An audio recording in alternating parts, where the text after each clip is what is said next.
जब सुने के होई भोजपुरी गाना बस बजे के चाही गाना।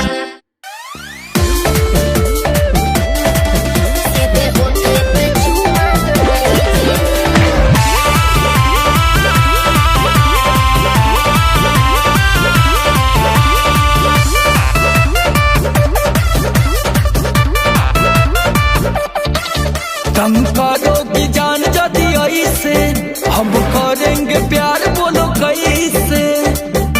बोलो बोलो हाँ हाँ हाँ। तुम करोगी जान जदी ऐसे हम करेंगे प्यार, बोलो कैसे? अब थोड़ा भी देर जन कीजिए कीजिए कीजिए। सुनो सुनो ये सैया जी, सीधे होठे पे चुम्मा लीजिए। सुनो ये सैया जी, सीधे होठे पे चुम्मा लीजिए। अरे तो मुड़ा में लागत बाड़ू।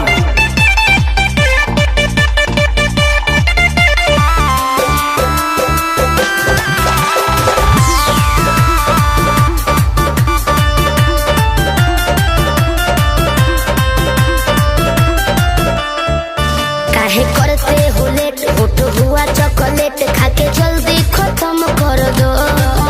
कोई देख लेगा जान, जरा रखो ध्यान, के बारी तो बंद कर दो। हाँ, काहे करते हो लेट, होठ हुआ चॉकलेट खाके जल्दी खत्म कर दो। कोई देख लेगा जान, जरा रखो ध्यान, के बारी तो बंद कर दो।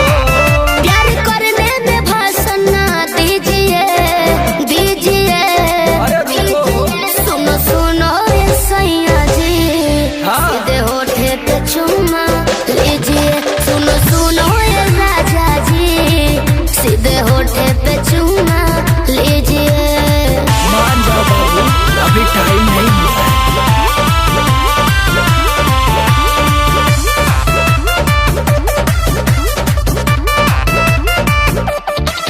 थोड़ा करो ना फील, सुनो सैया बर्दाश्त नहीं होता है अब।